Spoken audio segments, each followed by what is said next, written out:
대종고 스님 서장 함께 보고 있습니다. 여사인,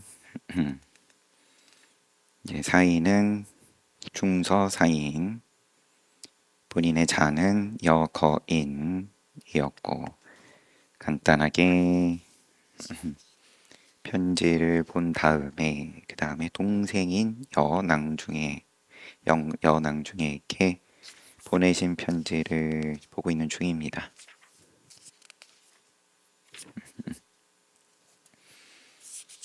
사대부가 글을 많이 읽은 이일수록 무명이 많고 글을 적게 읽은 이일수록 무명이 적으며 벼슬을 낮게 지은 이일수록 인하가 작고 벼슬을 크게 지은 이일수록 인하가 크나니 스스로 나는 총명하고 영리하다고 말하다가도 큰소리치다가 사소한 이해에 부딪혀서는 세상 다 아는 것처럼 굴다가 하지만 자기의 이해에 이익과 손해가 걸리고 나면 그러면은 발동하는 거니까 업식이 총명 또한 알지 못하며 영리 또한 알지 못하며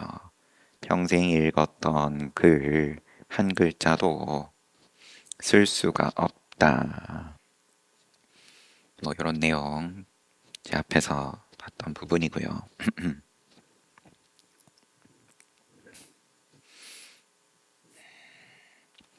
의심을 깨뜨리지 못하면 생사가 뒤섞이거니와 의심을 만약 깨뜨린즉 나고 죽는 마음 생사심이 끊어지니라.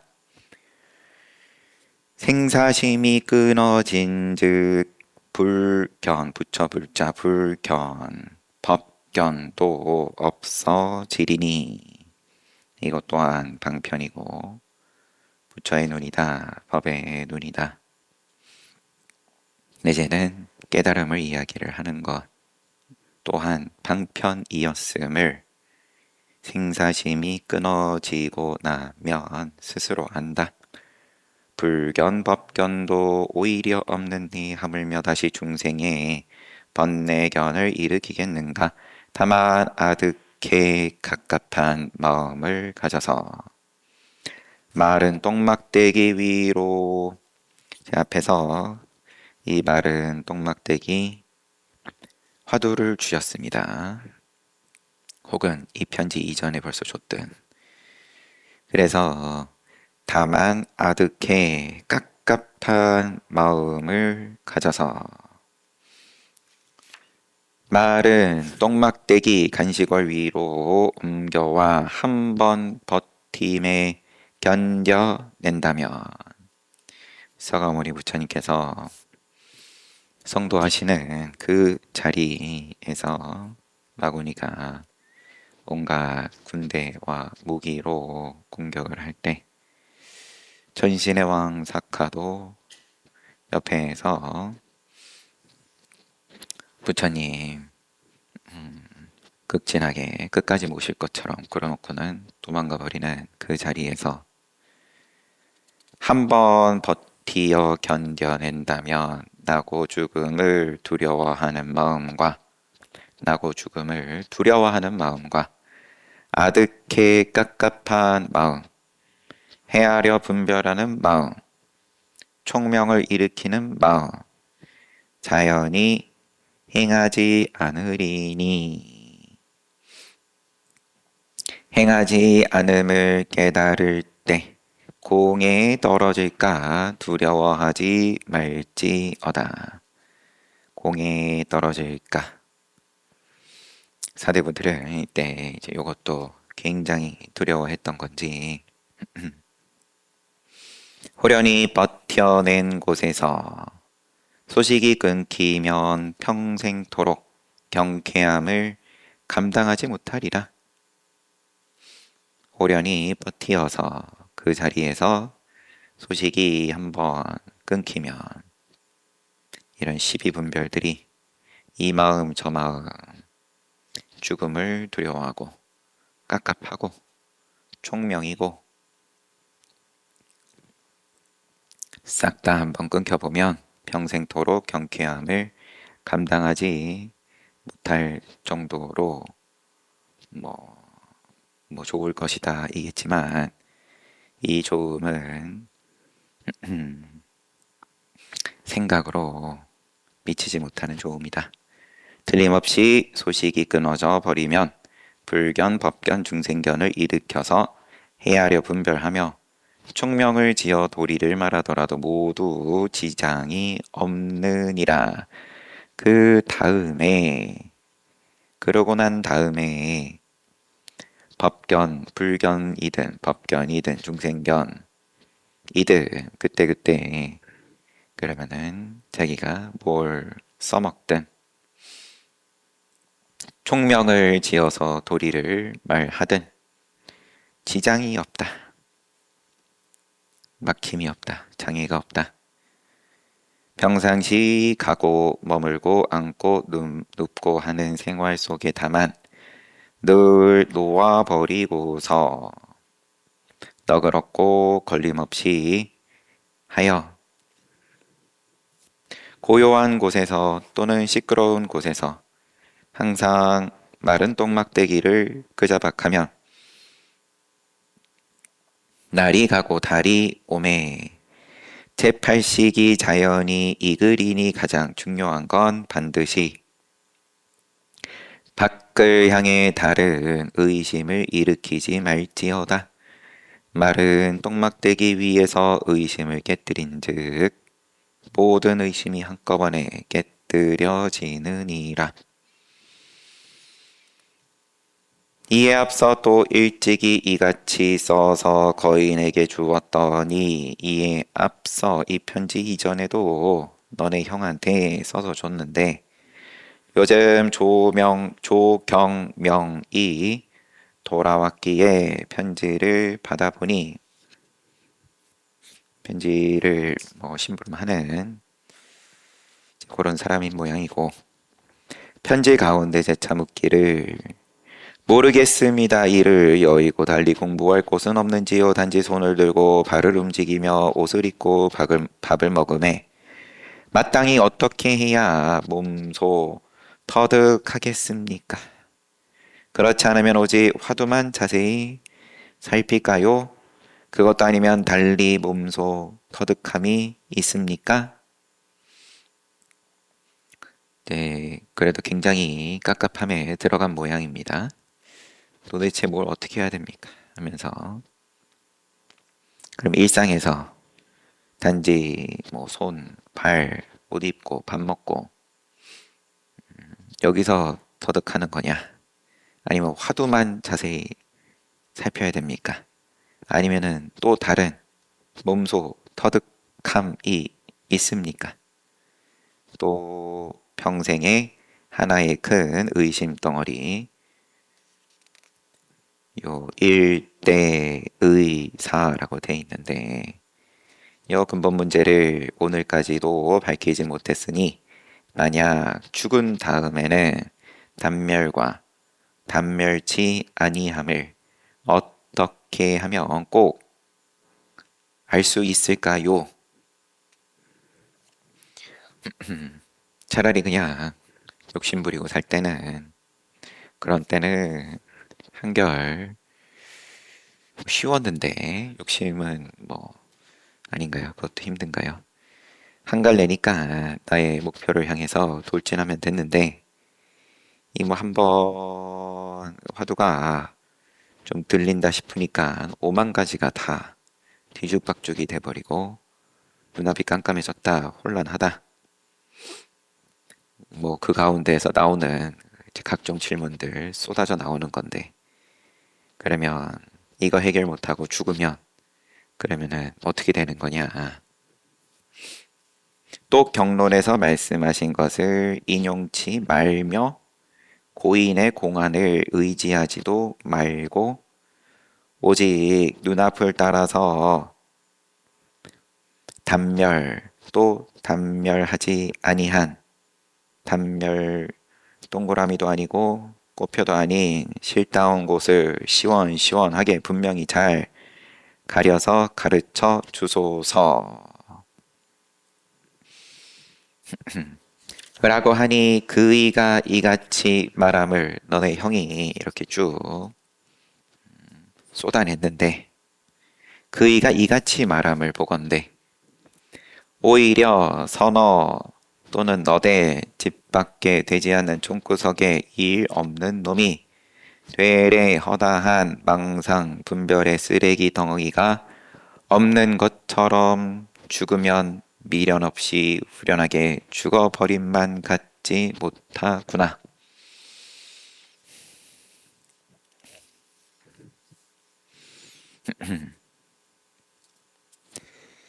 그러면 복잡하지 않게 그냥 한생 살다가 이제 그러다가 가는 촌에 몇 집 안 사는 촌에 그냥 그렇게 생활 영위하다가 농사 지어서 먹고 살다가 그러다가 죽는 사람이 오히려 덜 요란하겠다.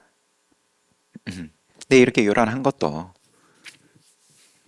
한참 화두가 들리고 대종고 스님 원하는 대로 깝깝함에 들어갔으니까 그럼 그간에 이것저것들이 한꺼번에 쏟아져 나오는 거니까. 분명히 그에게 이르기 너의 형한테 천가지 만가지 의심이 오직 이 하나의 의심이니 화두 위의 의심을 깨뜨린즉 천가지 만가지 의심이 한꺼번에 깨뜨려지리라.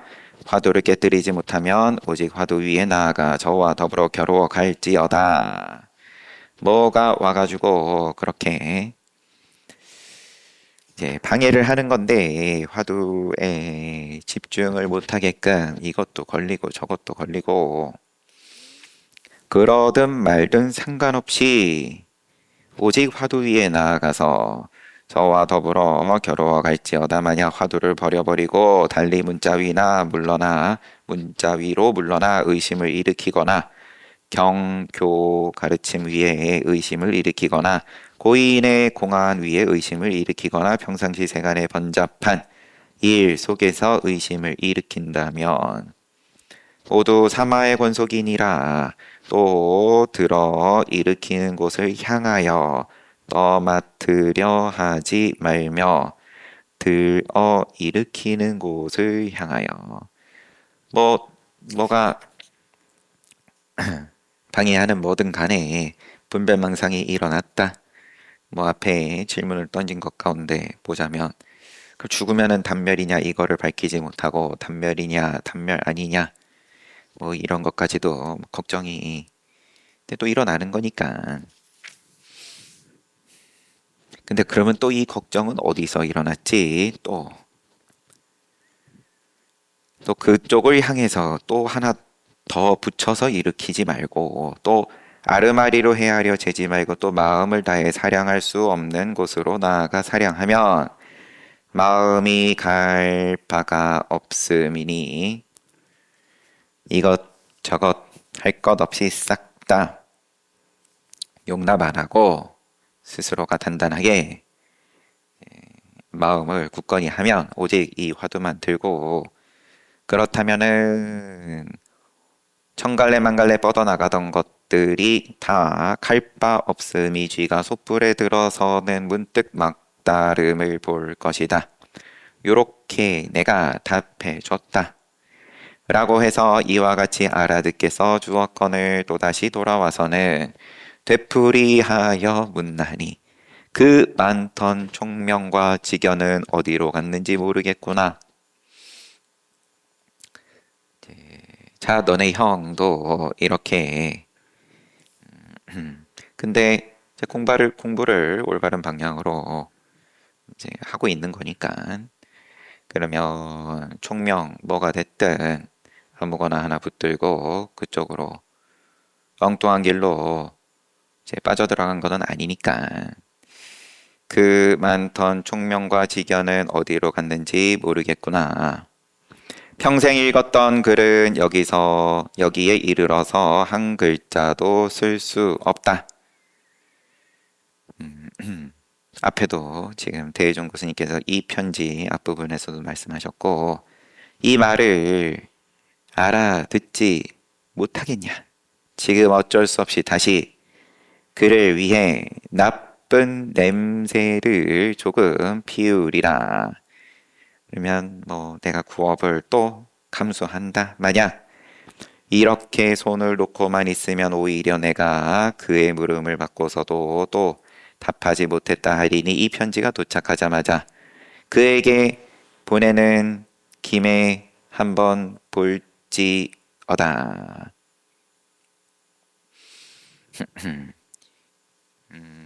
형을 지금 끝이 아직 아닙니다. 거인 자신이 말하기를 너 형이 말하기를 지금의 나이가 60이나 이 일을 밝히지 못했다고 하니 그에게 묻노라. 그러니까 그냥 역시나 한 다름에 그냥 쫙 써 나가시는 거예요. 편지를 그러면은 요렇게 줄거리를 잡고 쓰시는 게 아니라 동생한테 얘기하다가 갑자기 형과 동생 말하다 보니까 양쪽 모두를 위한 말씀으로 넘어간 겁니다. 자, 그러니까 형한테도 이거 보여줘라. 방금 그렇게도 말씀을 하시고 너네 형이 말하기를 지금의 나이가 60이나 이 일을 밝히지 못했다고 하니 그에게 묻노라. 이제 말하는 대상이 아예 형으로 넘어갔어요. 밝히지 못함은 또 손을 들고 발을 움직이며 옷을 입고 밥 먹는 것을 밝히지 못했느냐.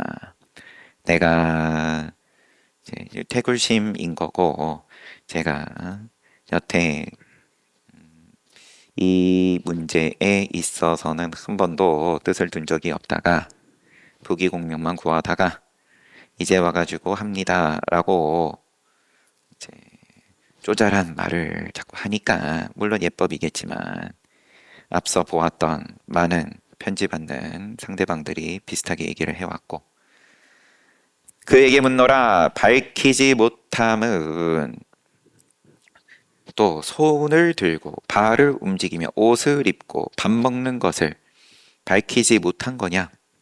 너 몰라? 손 쓰고 발 쓰고 옷 입고 밥 먹을 때 그런 거 몰라? 만약 손을 들고 발을 움직임과 옷을 입고 밥을 먹는 것이라면 왜 밝히려고 하냐? 그이가 오직 이렇게 밝혀서 알려고 하는 것 죽은 다음에 단멸과 단멸치 않음을 반드시 아는 것 요게 바로 염라대왕 면전에서 철봉을 견뎌내는 것인 줄 오히려 모르는구나. 이 의심을 깨뜨리지 못하면 생사의 너돌을 해결할 방법이 없느니라. 자꾸 생각이 천갈래만갈래 뻗어나가는 걸 단멸이냐 단멸 아니냐 죽은 다음에 어떻게 될 것이냐 그거를 궁리한다고 될 문제가 아니라 요 화두를 한번 너가 넘겨봐야 이 문제 해결해봐야 그러면은 염라대왕이고 뭐고 간에 철봉을 견뎌내는 것이다. 너가 지금 이리저리 생각이 내지는 두려움이 뻗어나간 그것들을 한 방에 해결하는 거다.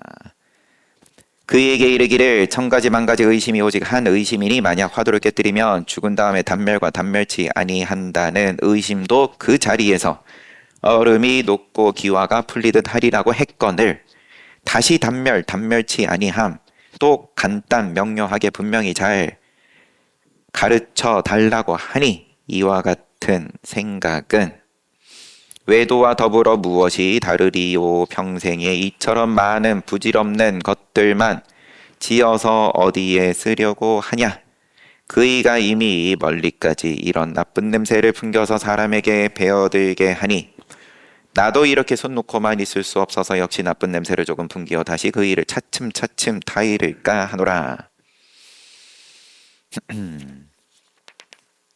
말만 조금 바꾸면서 똑같은 질문을 자꾸 하는데 그래도 공부해보겠다고 하는 거야. 참으로 참으로 참 뭐라고 해야 되죠? 대단한 일이지만 그 고비 한번 넘겨야 이 문제 해결해야 대단한 거지.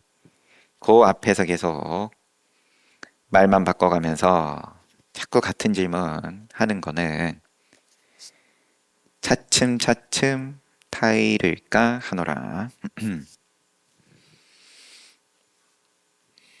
안내 잘 해드리십시오. 그래요. 그이가 경교와 너네 형이 계속 경교와 고인의 공안은 인용하지 말고 오직 눈앞만을 따라서 단멸과 단멸치 않는 실다운 곳을 간단 명료하게 분명히 가리켜 보이라고 말하니 그래도 참 친절하세요. 대혜정 교수님께서는. 그거 지금 망상 일으킬 때냐 그것도 망상이다 한참 뭐라 그러신 다음에 그래 그럼 너가 요구하는 대로 내가 그러면 간단 명료하게 옛적에 지도 선사가 육조에게 묻기를 학인이 출가하면서부터 열반경을 제가 이 지도 선사 본인이 출가해서 열반경을 열람한 지가 10여 년이 되었는데도 대의를 밝히지 못했으니 원컨대 스님께서 육조 스님께서 가르쳐 인도해 주소서. 그러니까 육조 스님께서 네가 어떤 곳을 알지 못하겠지? 뭘 모르는 거지? 그러니까 열반경에서 모든 행위 무상하야 생멸하는 법이라 생멸이 없어지면 정멸이 즐거움이 된다 라고 하셨는데 생멸, 멸이 정멸위락이라고 하셨는데 여기에 의문스럽나이다. 이거를 잘 모르겠습니다. 조사께서 다시 네가 왜 의심하는고? 그러니까 모든 중생이 다 두 가지 몸이 있는데 이 지도선사가 아직 선사가 아닐 때 묻는 거죠. 제가 알기로는 모든 중생에게는 색신과 법신 두 가지 몸이 있는데 그러고 이제 보충 설명을 아마도 번역하신 분께서 달아놓으신 거겠죠. 이게 지금 여거인의 경계다. 형이 빠져있는 경계다. 색신, 법신.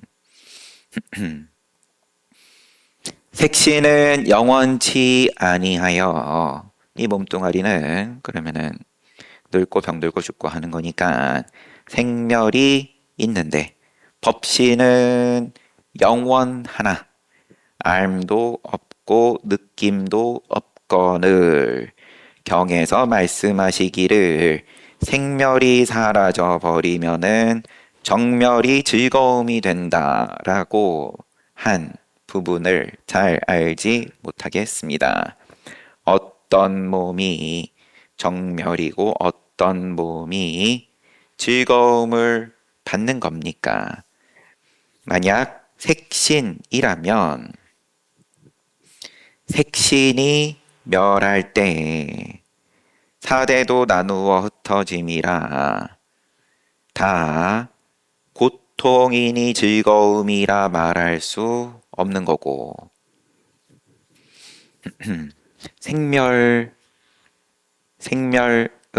곧 괴로움이니까 즐거움을 붙일 곳이 없고 즐거움이 아니고 지금 요 질문을 하는 지도 학인에 이제 복잡해요. 뭐 뒤죽박죽이 되는 거니까 늘 얘기하는 인과법 지금 요 색신과 법신 근데 이 지도학인이 이해하고 있는 법신은 또 만든 거죠.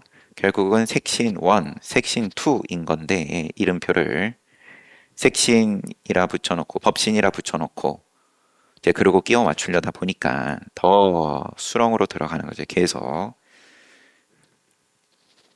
그래도 한번 쫓아가 보면 만약 법신이 정멸하다면 곧 풀 나무 기와 돌과 같거니 누가 즐거움을 받는다 하겠습니까? 생멸도 안 즐거움, 정멸도 안 즐거움. 아무리 봐도 그런데 이 즐거움을 갖다 붙일 데가 없는데 뭐가 어떻게 돌아가는 겁니까? 계속 질문이 이어져요. 또 법성은 법의 성품은 생멸의 바탕이요 오오는 생멸의 작용이라 하나의 바탕에 다섯 쓰임이 생멸함이 영원하여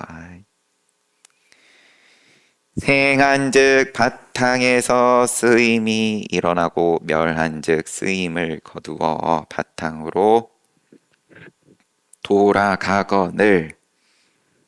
그러니까 체와 용 이고 법의 성품이 체고 생멸함에 있어서 오오는 그 생멸의 작용이라 이게 열반경에 있든 뭐 다른 경전에 있든 여하튼 이 법성과 그 다음에 이 오온 색수상행식 색은 또 사대고 색뿐만 아니라 어떤 모양이 됐든 간에 이거는 다 생멸의 작용인데 하나의 바탕에 하나의 체에 이 법성으로부터 다섯 쓰임 색수상행식이 펼쳐졌고 생멸함이 영원하여 생한즉 바탕에서 쓰임이 일어나고 멸한즉 쓰임을 거두어 바탕으로 돌아가거늘.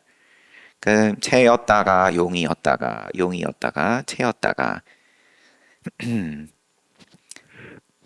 잔잔한 바다였다가 폭풍이 몰아쳤다가 또 지나가고 나면은 또 고요해졌다가 비유로서 이런 비유에 빠져서 나오는 소리가 요러한 거겠죠. 만약 또 생하는 대로 맡겨둔즉 유정의 무리들은 중생들은 단멸치 않을 것이요. 생하는 대로 맡겨둔즉 체에서 용 그러면 바탕에서 이제 사용 작용이 펼쳐지고 이제 그것이 늘 돌아가면서 윤회한다.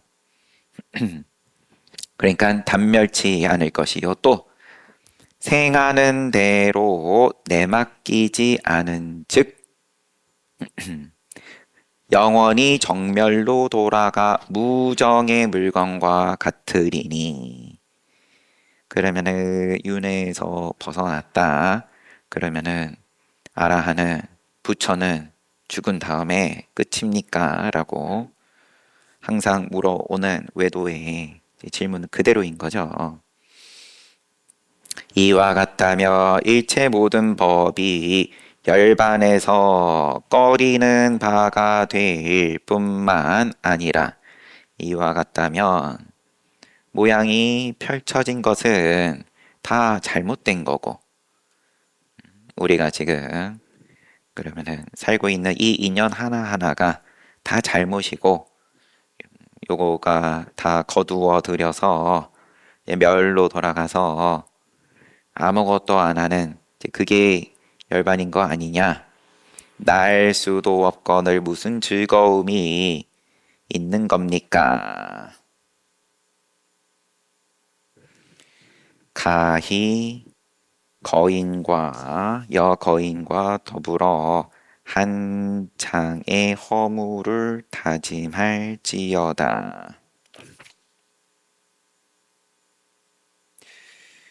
요게 그럼 앞에 나왔던 부분도 이 번역하신 분의 보충 설명이 아니었습니다. 정정하겠습니다.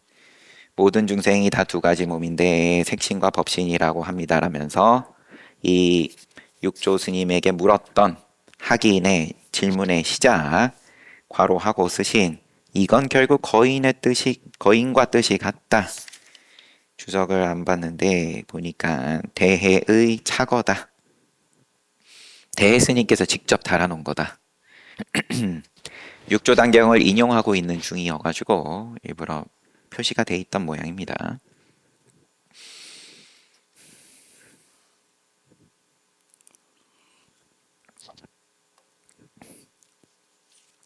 그리고 인용을 다 하시고 나서 가히 거인과 더불어 한 장에 이건 뭐 종이 말하는 거겠죠. 한 장에 허물을 다짐할지어다. 조사가 여기에 이르러서 방편을 쓰지 않으시고 육조 스님께서 그러면은 이 지도 학인이 물어온 것에 대해서 방편을 쓰지 않으시고 조금 냄새를 풍겨서 그에게 돌려주며 말씀하시기를 네가 부처님 제자 이건을 어찌 외도들의 단견과 상견에 삿된 견해를 익혀서 최상승법을 주장하냐? 너의 아는 바에 의거하건대 너의 아는 바에 의거하건대 그럼 네 말을 가지고 내가 설명하자면 곧 색신밖에 달리 법신이 있고 생멸을 여의고 정멸을 구하는구나. 색신을 때려잡아서 법신을 구하고 생멸을 때려잡아서 정멸을 구하는구나. 또 열반상락을 미루어 짐작해서 네 마음대로 더듬어서 몸소 받는 자가 있다. 열반을 그러면 누가 받는 거냐? 그 즐거움을 이렇게 말하면 이는 오히려 생사에 인색하여 어울리지 못하고 세간의 즐거움을 탐착하도다. 생사에 인색하여 어울리지 못하고 세간의 즐거움을 탐착하도다. 너는 도를 구하고 뭐 여기 표현대로 법신을 구하고 정멸을 구하고 이제 그런 입장인데 그런데 너의 견해로 수행을 한다면 생사에 인색하여 어울리지 못하고 생사는 잘못된 거니까 이 관점으로는 그러면은 일상에 내가 손가락만 하나 까딱거려도 그것도 업 지은 거네. 이렇게 말하면 너 어쩔래? 그러면은 어울릴 수 있는 게 하나도 없다. 그러면은 안 먹어야지. 음식 먹는 것도 업 짓는 건데. 고행으로 가는 거고 이렇게 가버리면은 견해가 세간의 즐거움을 탐착하도다.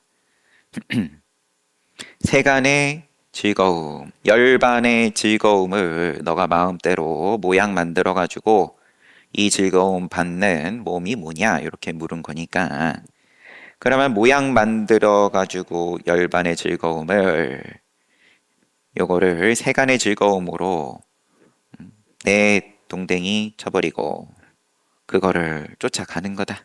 모양으로 만든 다음에 너가 너 마음대로 네가 이제 반드시 알아야 하리라. 부처님께서 미혹한 이들이 색수상 행식에 화합만을 참인 줄 여겨서 이런저런 무슨 모양이 됐든 모양을 참으로 참 진짜인 줄 여겨서 자체의 상을 참고 모든 법을 분별하는 것으로 바깥 대상을 삼아 삶을 좋아하고 죽음을 싫어하여 끊임없이 이리저리 흘러서 꿈인 줄, 환인 줄, 실 없는 거짓인 줄 알지 못하고 헛되이 윤회를 받으며 항상 즐거운 열반을 거꾸로 고통이라 생각하여 종일토록 오욕의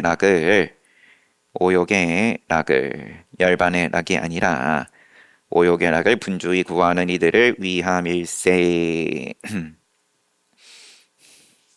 부처님께서 이를 불쌍히 여기신 까닭으로 곧 열반의 참된 즐거움은 찰나에도 나지 않고 찰나에도 없어지지 않고 생멸 또한 멸할 수 없음이라고 하시니 이것이 바로 정멸이 뚜렷이 나타남이라 현전하는 거다. 뚜렷이 나타날 때에는 또 뚜렷이 나타난다는 생각마저 없음이라야. 뚜렷이 나타난다 해버리면 그거 이미 계산기 한번 두드린 거다. 비로소 항상 즐거움이라.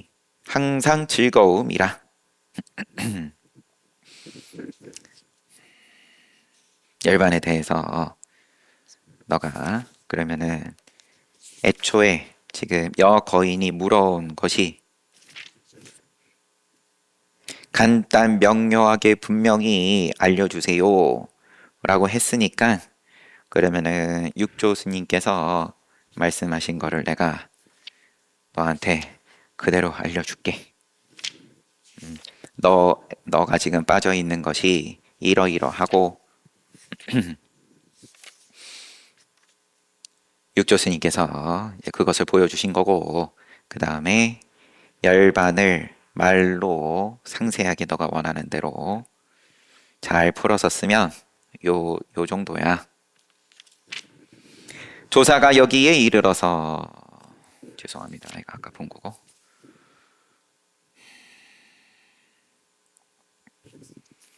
앞뒤를 넘겨 다니다 보니까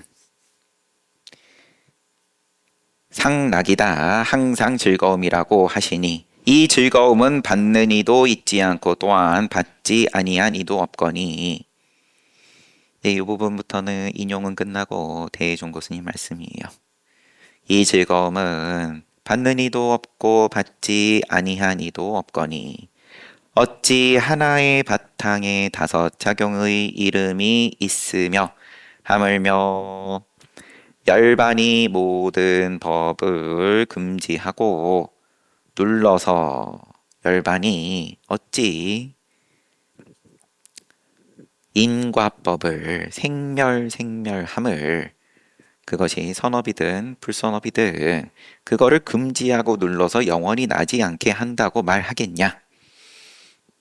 이는 곧 부처님을 비방하고 법을 훼손함이니 나의 개송을 들어라 이르시되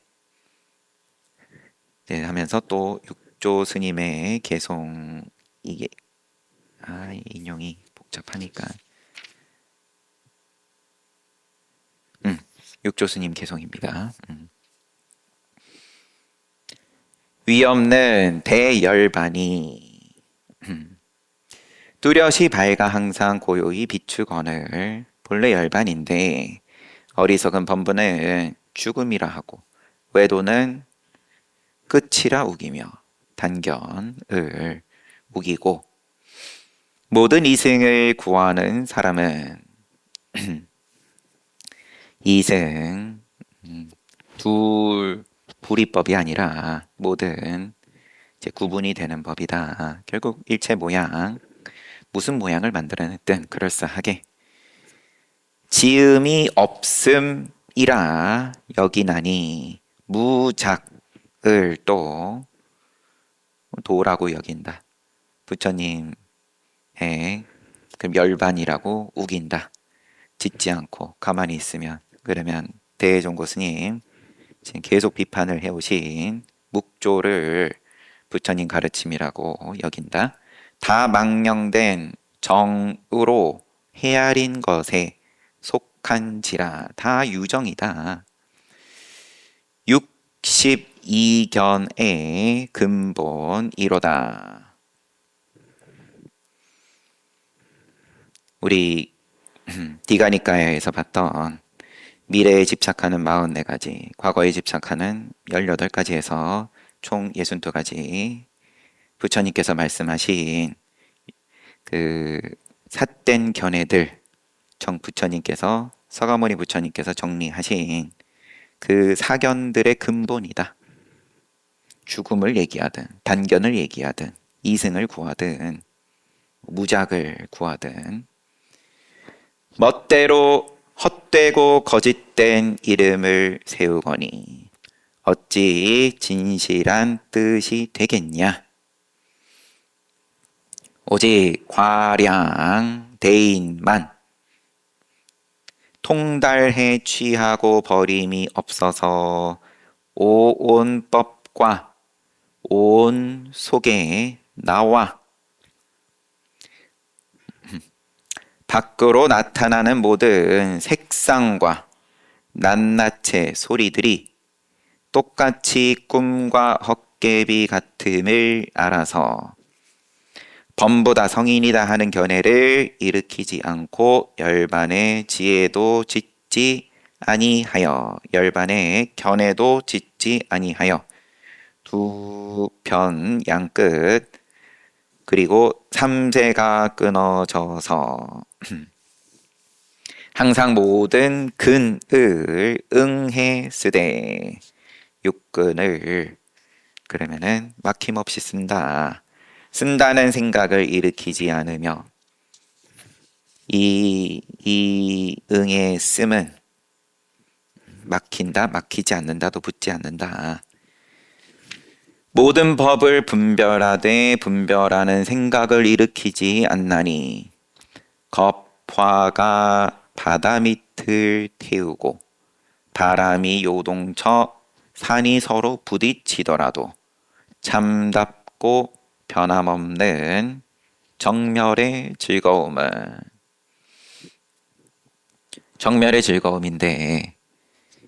이 지금 육조 스님의 개송이고 지도 학인에게 설하시는 개송인 거고 정멸의 즐거움은 본래 즐거움인데 너처럼 자꾸 모양을 만드니까 그런 것 말고 진짜 백이 항상 하는 정멸의 즐거움은 열반의 모습과 같나니라. 곧 열반이다. 내가 이제 할 수 없이 해설하여 너로 하여금 삿된 견해를 버리게 하나니 네가 말을 따라 견해를 내지 않는다면 네가 조금은 알았다 허락하리라. 개송은 여기까지. 이렇게 말씀하셨다. 지도선사가 개송을 듣고 호련히 크게 깨달으니 오직 이 한 무덕이 명쾌함이 바로 거인에게는 간단 명료하게 이 한 무덕이 명쾌함이 바로 너네 형 거인에게는 간단 명료하게 분명히 가리켜 보이는 손가락이니라. 거인이 이를 보고 혹여 여전히 경론에서 말씀하신 바며 또한 고인의 공안을 가리켰다. 앞에서 경론에 부처님 경이든 논이든 내지는 어록이든 여기서 말씀하신 것 말고 말씀해 주십시오 라고 물은 거였는데 그럼 나는 육조 스님 인용 쭉 했고 너한테는 요 말이 딱인데 그럼에도 불구하고 여전히 경론에서 말씀하신 거고 고인의 공안을 가리킨 거네요. 그러면서 이와 같은 견해를 아직도 짓는다면 지옥에 들미 화살 쏜 듯 하리라. 악담을 하는 게 아니라 여전히 그냥 윤회하는 거다. 천상일지라도 지옥이다. 괴로움을 근본 그 괴로움을 해결 못했으니까 시비를 하려고 들면 그러면은 시비는 당연히 끊이지 않는다. 왜냐하면 모양으로 나아갈 수 없는 자리를 어쨌든 간에 높아심으로 너를 위해서 모양을 쓴 건데 입 벌려서 소리 내고 여기는 이제 편지를 쓰신 거고. 그런데 그럼 당연히 허술할 수밖에 없고. 그럼 계속 시비해라. 시비나 해라.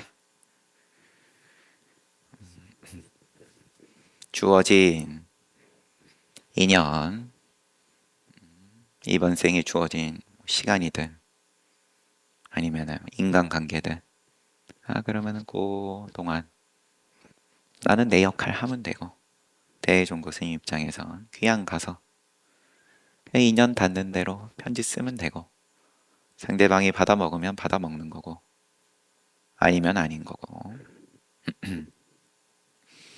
여튼 해서 동생에게 보내는 편지였기는 한데, 여하튼 형 동생 모두에게 이렇게 가르침을 주시고, 이게 다음 편지가 또 여사인에게 답하는 편지라고 돼 있네요. 두 번째 편지겠죠? 형에게. 그럼 다음에 또 보겠습니다. 15분 쉬고 정진합시다.